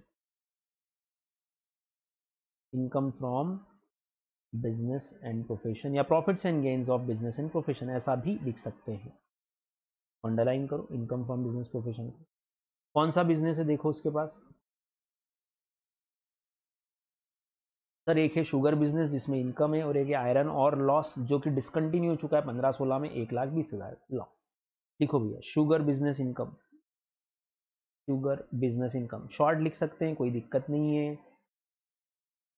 अगर carry forward loss set of होगा तो लिखेंगे less brought forward loss iron और इसमें बन जाएगा वर्किंग नोट 2। चेक करो, चेक करो नीचे, ये आपने आपस में सेट ऑफ किया, सेक्शन 72 सब सेक्शन 1 लगाया, याद करो सेक्शन 72 और 73 एक नॉन स्पेकुलेटिव के लिए, एक स्पेकुलेटिव के लिए, ब्रॉड फॉरवर्ड लॉसेस, ये हमने सेट ऑफ किया। लाओ चेक करें, इनकम बोलो, इनकम है 50 और 120, तो 50 तो यहाँ लिख लो, इंटरनल है ना, और ये 50 आ जाएगा, ये नील हो जाएगा। इसका वर्किंग नोट बनाओ पूरा, लिखो working note 2, brought forward business loss can be set off, can be set off against, बोलो business income, against business income, बोलो है ना, hence ₹50,000 is set off against, या ऐसा नहीं लिखना तो ऐसा लिखो, हेंस लॉस ऑफ आयरन और, ऐसा लिखो ना, अपन पूरा ढंग से लिख ही रहे हैं, तो हेंस लॉस ऑफ आयरन और बिजनेस, एक वर्ड छोड़ दिया अपन ने इसमें, यहाँ वर्ड बीच में क्या आना चाहिए, ब्रॉड फॉरवर्ड आयरन और बिजनेस, लिखो ठीक करो, ब्रॉड फॉरवर्ड आयरन और business is set off against business income of rupees 50,000. Balance loss carry forward हो रहा है, उसको यहाँ लिखो आयरन और लॉस रुपए बोलो। टोटल था सर ये 1,20,000 में से 50 ही गए अभी, तो कितना बचा 70,000। ये क्यों लिख रहे हो सर बीच में? याद करो ऊपर दो चीजें पूछी, एक पूछा है जीटीआई और एक कौन कौन से लॉसेस कैरी फॉरवर्ड होंगे, तो नेक्स्ट यहाँ टाइटल डाल लो ऊपर, losses to be carried forward. ये भी तो एग्जाम में आंसर में लिखना है तुम्हारा, मेन चीजें पूछी है to next assessment year. Check करो तो ये नेक्स्ट असेसमेंट ईयर में जाएगा कि नहीं जाएगा। अरे लॉस कब का है, देखो देखो देखो देखो भैया, प्रीवियस ईयर 15-16 मतलब 16-17 असेसमेंट ईयर का लॉस है। लिखो असेसमेंट ईयर 16-17 का अगर लॉस है, बिजनेस का नेचर बोलो सर नॉन स्पेकुलेटिव, कितने साल तक जाता है सर 8 असेसमेंट ईयर तक जाता है। यहां से 8 गिनेंगे तो मतलब ये लॉस जा सकता है आपका अप टू कौन सी ईयर तक, 24-25 असेसमेंट ईयर। तो चलने दो, इसका मतलब अगले साल कैरी फॉरवर्ड हो सकता है। ये लाइन हमारी गलत नहीं है, ये एग्जाम में मत लिखना है, तो आपको समझाने के लिए लिखा। एग्जाम में बस ये दो ही कॉलम बहुत है कि कौन कौन से लॉस कैरी फॉरवर्ड होंगे। ये ए हो गया। वर्किंग नोट बना दिया, हाँ सर बना दिया, सब कुछ सही जा रहा है। नेक्स्ट हेड, ये 2 पॉइंट और गए। Short term capital loss, long term capital gain 40,000 और short term capital loss under 111A। दो लॉसेज हैं भैया, ये वाला और एक गेन है। लाओ पहले एलटीसीजी लिख लो। Income from capital gain, income from capital gain, income from capital gain underline कर लो। बोलो किसका गेन है सर, हमारे पास एलटीसीजी का गेन है और एसटीसीजी का लॉस है। सिंपल। गेन बोलो कितने रुपए कितने हैं 40,000 और लॉस दो है मेरे पास, 70 का लॉस। 40,000 का मेरे पास गेन है और 60,000 प्लस 10,000 का मेरे पास टोटल लॉस है। ध्यान रखना हम कभी भी 111 है और नॉर्मल लॉस में कोई डिफरेंशिएट नहीं करते, हम डायरेक्ट बोलते हैं short term capital loss can be set off against long term. तो कितना 40,000 ही सेट ऑफ हो पाएगा, बाहर आ जाएगा नील और इसका जाएगा वर्किंग नोट 3। बोलो वर्किंग नोट 3 क्या जाएगा, मैं थोड़ा ऊपर ले लेता हूँ इसको। वर्किंग नोट 3 बोले भैया, बनाए working note 3। Short term capital loss can be set off against, बोलो क्या लिखना है, can be set off against long term capital gain. Hence 40,000 rupees 40,000 short term capital loss has been set off। ठीक, चलो अब कैरी फॉरवर्ड कितना हुआ, तो यहां लिखो शॉर्ट टर्म कैपिटल लॉस। तुम बताओ तुमने क्या क्या सेट ऑफ किया सर, 40 किया, कौन सा 40 किया ये बता दो। देखो यहाँ दो डाटा था, एक था 60 वाला और एक है 10 वाला। ये वाला सेट ऑफ किया है क्या, तो फिर यहाँ अलग अलग लिख देना, एक शॉर्ट टर्म कैपिटल लॉस लिख देना और एक शॉर्ट टर्म 111A वाला लिख देना। लिखो यहाँ पे दो लिख दो, शॉर्ट टर्म कैपिटल लॉस और एक short term capital loss under section 111A। इसमें आएगा ₹10,000, टोटल 70 था, देख लो 70 में से 10 अलग कर दिए, अब ये 40 यहाँ चला गया, कितना बचा 20। तो इसका कोई क्राइटेरिया तो है नहीं, आप चाहो तो ऐसा भी लिख सकते थे शॉर्ट टर्म कैपिटल लॉस, अब यहाँ 10 बचा और यहाँ 10 सॉरी यहाँ 30 बचा, ऐसा भी कर सकते थे ना, अगर ये वाला आप मान लेते हो कि आपने सेट ऑफ कर दिया, जैसी इच्छा हो, कोई दिक्कत नहीं। नेक्स्ट अब क्या बचा मालिक, ये 3 लॉट और लगाओ, ये गया और ये गया। अब आपके पास सारी इनकम जो बची है अदर सोर्सेज, पहला डिविडेंड है, टैक्सेबल है, लॉटरी इनकम ग्रॉस दी हुई है, very good, card game gross दिया हुआ है, दोनों में ही प्रॉफिट है, लॉस किसी में भी नहीं। लिखो income from other sources, income from other sources underline करें। पहली इनकम जो आपको बताई गई है वो है डिविडेंड इनकम, दूसरा लॉटरी इनकम, और लॉटरी के ब्रैकेट में ग्रॉस जरूर लिख देना कि नेट नहीं है, ग्रॉस दिया हुआ है इसलिए हमने कुछ नहीं किया। फिर कार्ड गेम इनकम, ये भी प्रॉफिट है इसलिए लिख रहे हैं हम। फिर एग्रीकल्चर इनकम,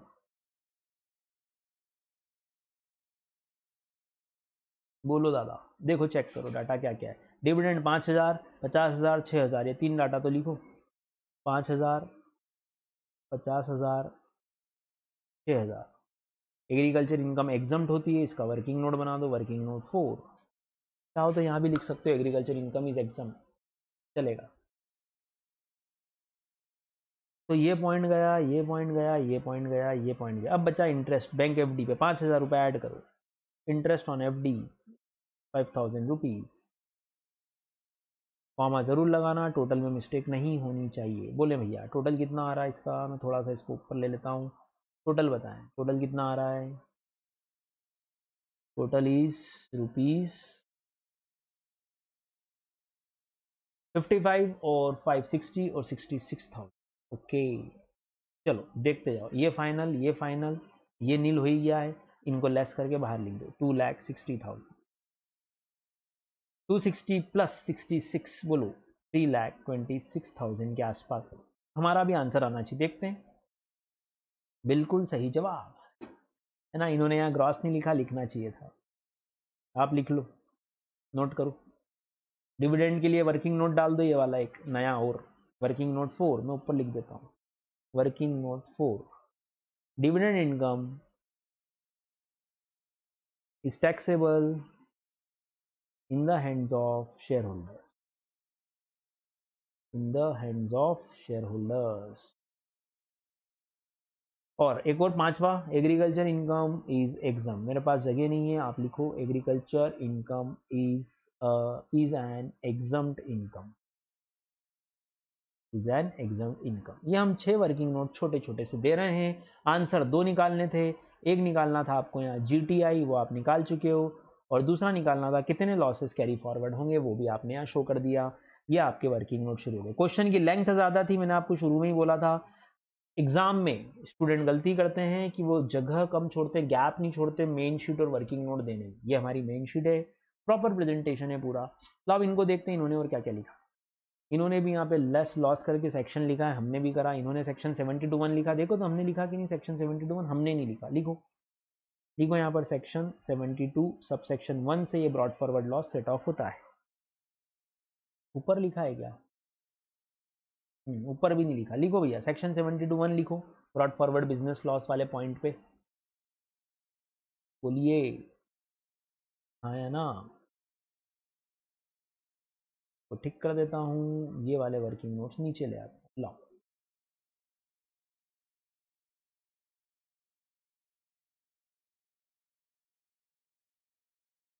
ये 4th और 5th वर्किंग नोट हो गया।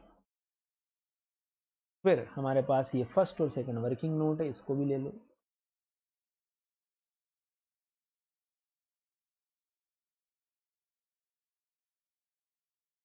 First working note. अब बच गया अपना नीचे वाला, एक ही वाला, इसको भी यहाँ ले लो। फुल पेज अपन ने ये ट्रीटमेंट कर लिया।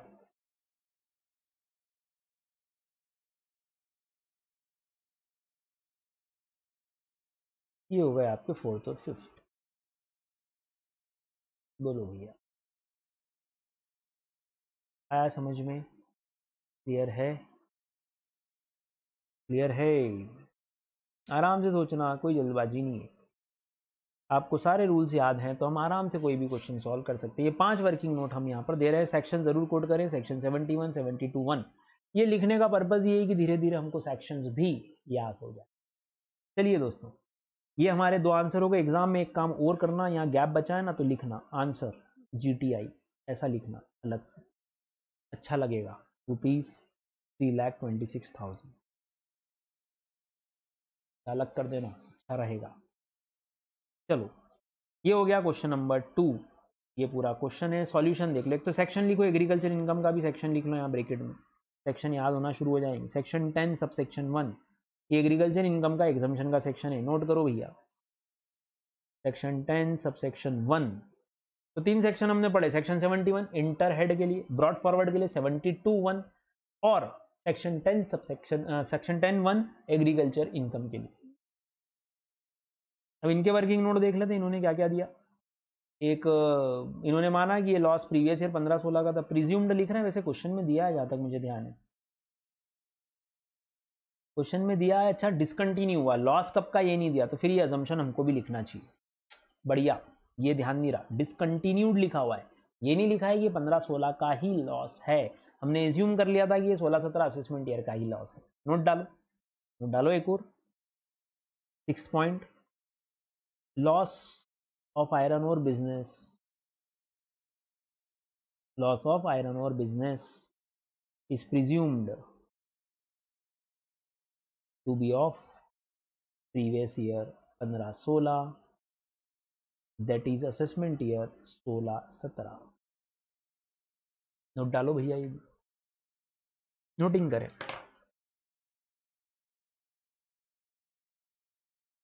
तो ये हमको बस प्रैक्टिस की बात है, धीरे धीरे चीजें आ जाएंगी। इस तरह के वर्किंग नोट्स हमको देना है और नॉलेज शो करना है।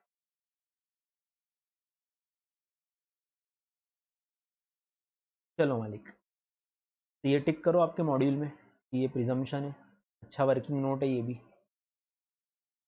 नेक्स्ट एक और छोटा सा question, question number 3 mister Batra वाला। मिस्टर बत्रा हमारे एसएससी में डिटेल्स आपको दे रखी है, आपसे जीटीआई पूछी गई है एक तो, और कौन कौन से लॉसेस कैरी फॉरवर्ड होंगे ये पूछा गया है। चलो सेम क्वेश्चन है, लॉक करके देख लेते हैं। करें भैया, तो यहाँ ले लेता हूँ पेज पे,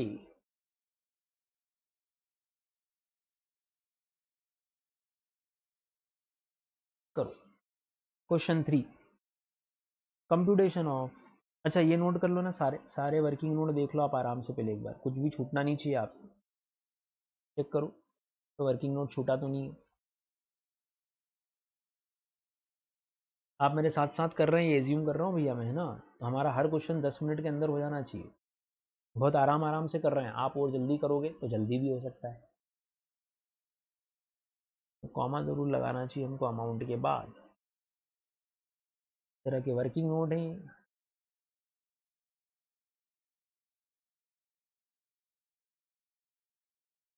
नेक्स्ट क्वेश्चन, कॉपी पेन उठाएं। Next question, question number 3 mister Batra के लिए। टाइटल डालें भैया, question 3 computation of gross total income. जल्दी जल्दी हाथ चलाएं थोड़ा सा, 10 मिनट का हमको ध्यान रखना है। फॉर मिस्टर बत्रा, जहाँ टाइम बचा सकते हैं हमको बचाना है। फॉर असेसमेंट ईयर 21-22, तो पूरे को ले लें ऐसा, particular rupees, particulars and rupees.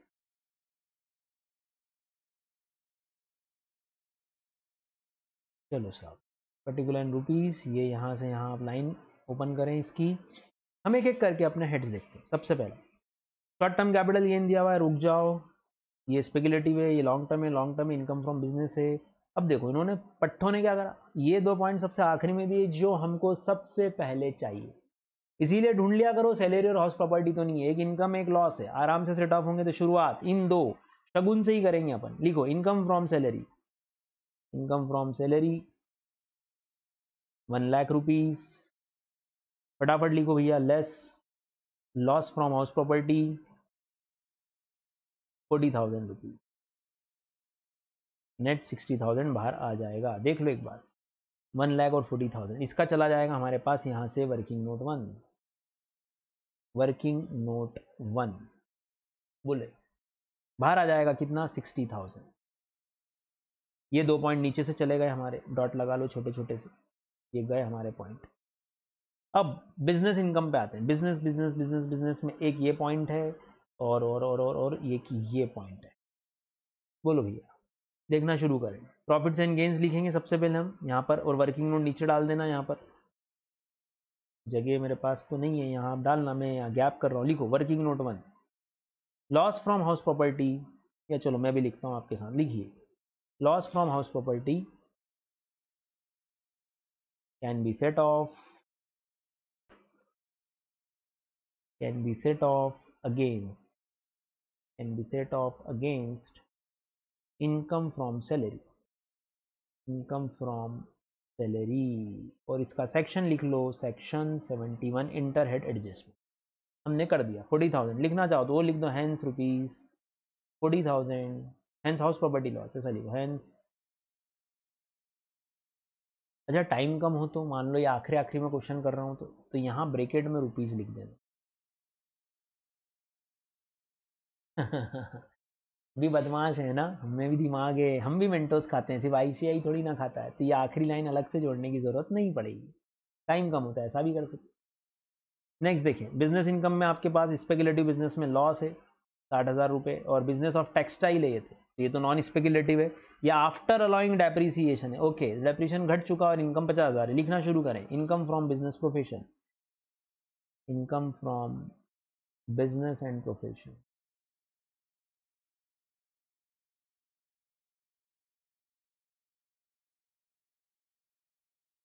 चलो भाई, क्या लिखोगे सबसे पहले? Textile business, income from textile business,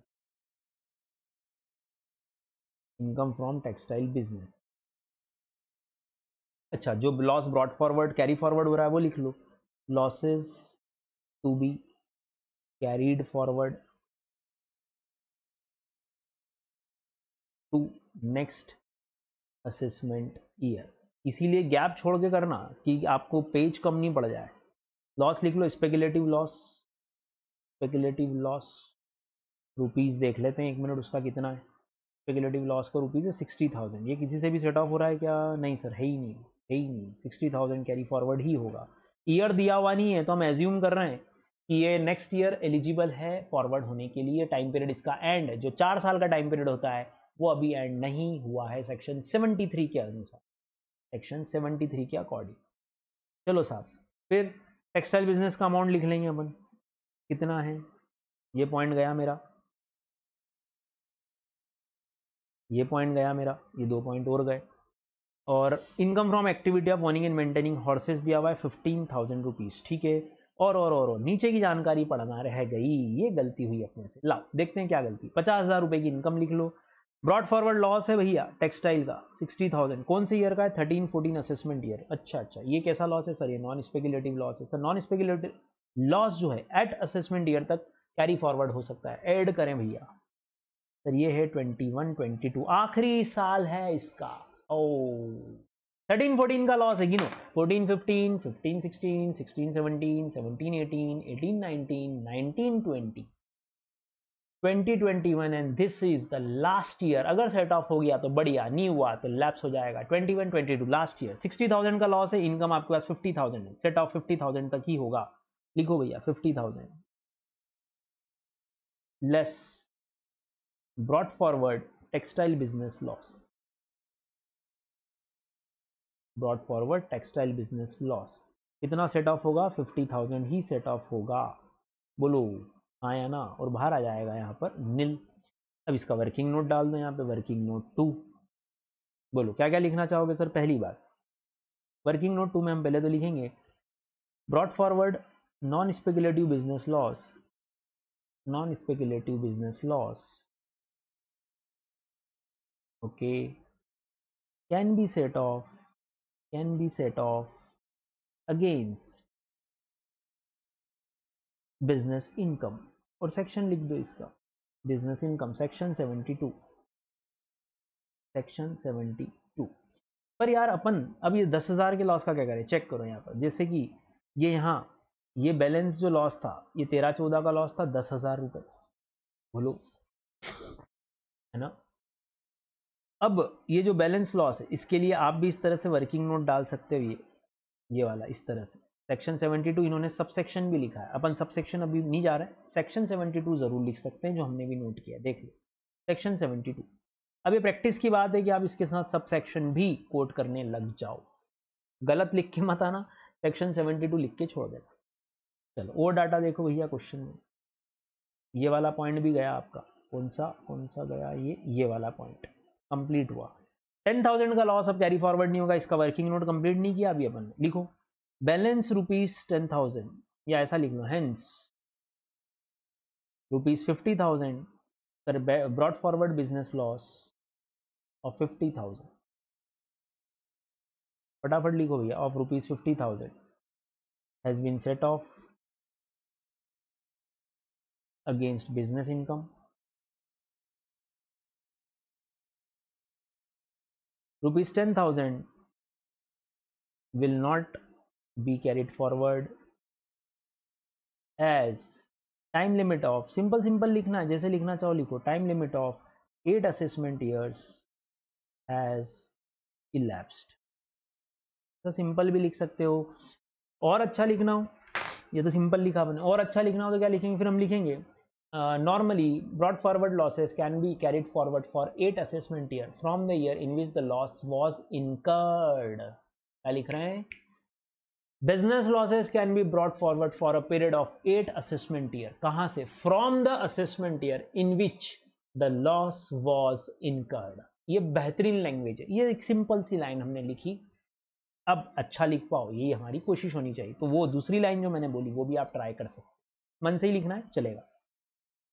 फिर आपके पास एक और इनकम है, owning and maintaining of race horses, owning and maintaining of race horses,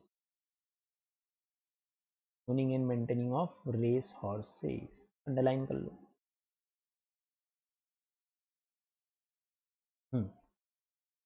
इसमें भैया इनकम है 15,000 की, ओके, और लॉसेज हैं 25,000 के, लेकिन ये 18-19 के, ये लॉसेज 4 असेसमेंट ईयर तक जा सकते हैं। तो बोलो 18-19 से अगले 4, 19-20, 20-21, 21-22 आपका ईयर आ रहा है, और अगले साल भी कैरी फॉरवर्ड होगा क्योंकि 4th ईयर अगले साल कहलाएगा। तो 25 और 15 माइनस करो,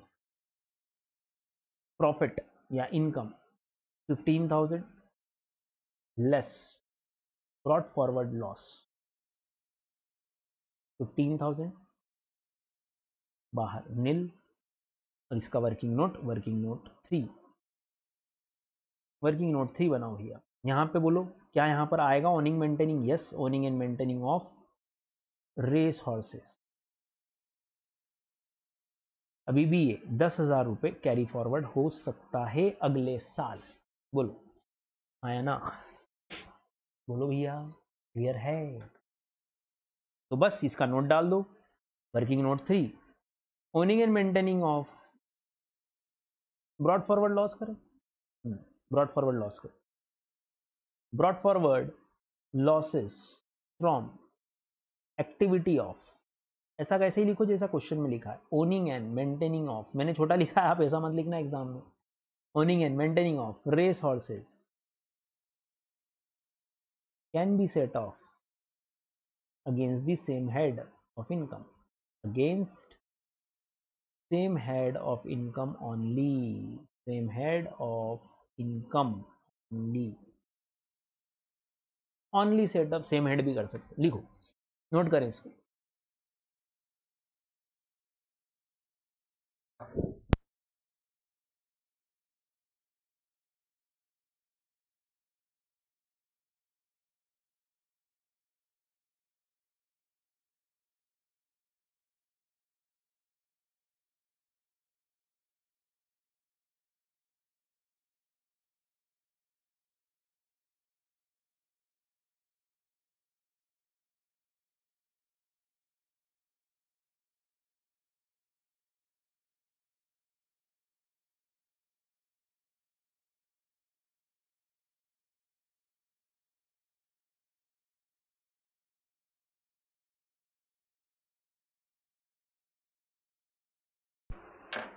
अब जो फिगर्स हमारे सामने और बचे हैं वो हैं कैपिटल गेन की, लाइए ये है कैपिटल गेन, चलो ये भी पॉइंट एंड हो गया हमारा, ये पॉइंट भी एंड हो गया, ये भी एंड, ये भी एंड, ये भी एंड, अब ये बचा है, ये 2 और बचे हैं। चलो शॉर्ट टर्म कैपिटल गेन है हाँ 140 है, लॉन्ग टर्म कैपिटल गेन है 30,000, और लॉन्ग टर्म कैपिटल लॉस है 1,00,000, ला 140 30 और 1, चलो लिखो इनकम फ्रॉम कैपिटल गेन,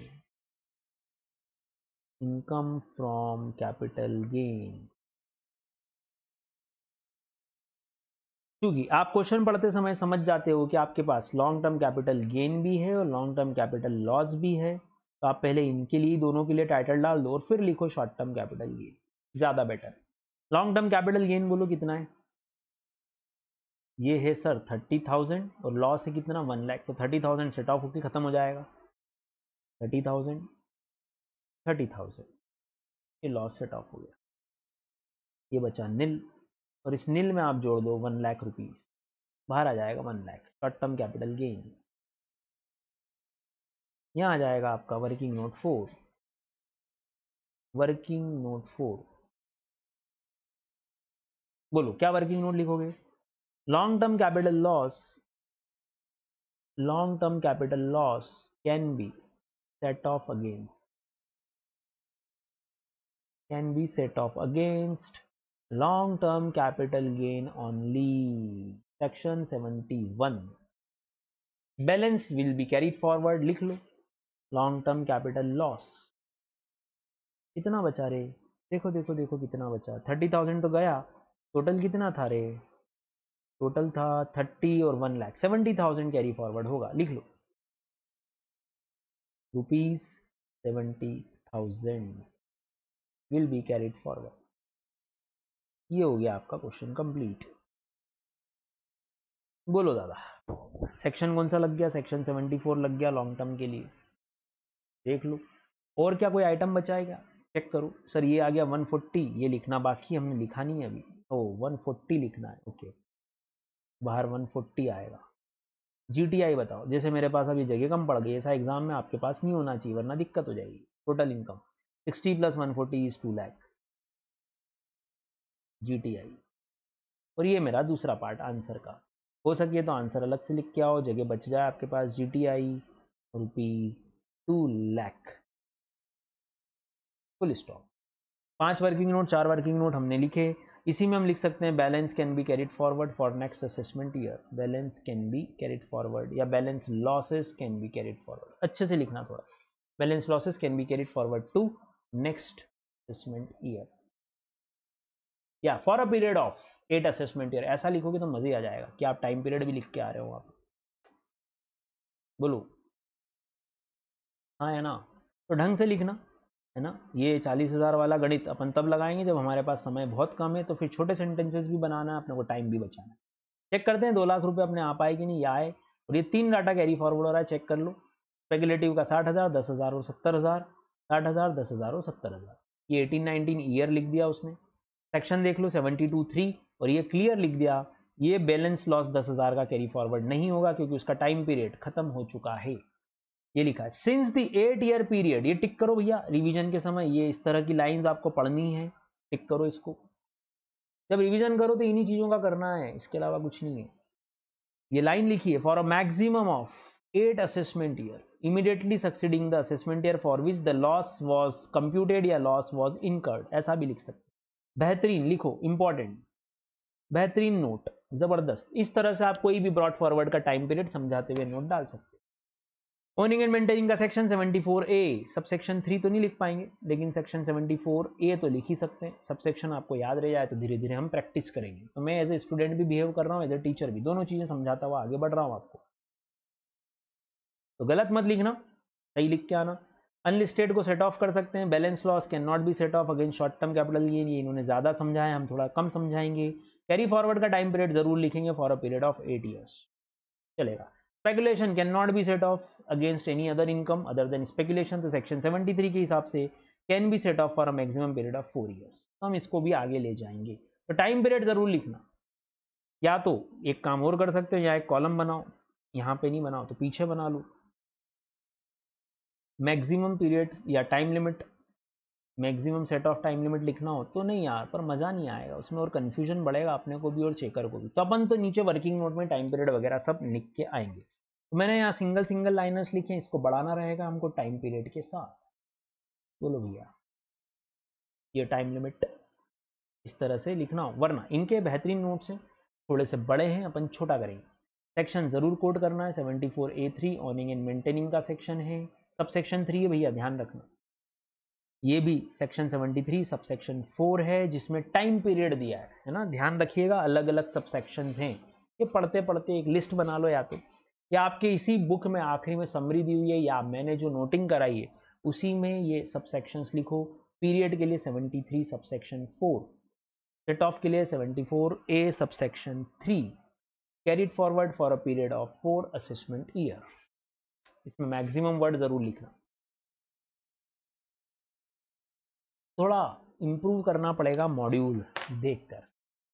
बोले भैया इनकम तो हमारी निकल गई है ना, इनकम हमारी 2 लाख निकल गई। Losses to be carried forward मैंने लिखा टू नेक्स्ट असेसमेंट ईयर, और अच्छा कर दो, 22-23 ईयर का नंबर भी लिख दो यार, और अच्छा हो जाएगा, इसको अंडरलाइन कर देना, बढ़िया है ना। और क्या इंप्रूवमेंट करें हम, वर्किंग नोट्स में सेक्शन इंप्रूव करेंगे, हम वर्किंग नोट्स में टाइम लिमिट्स को इंप्रूव करेंगे।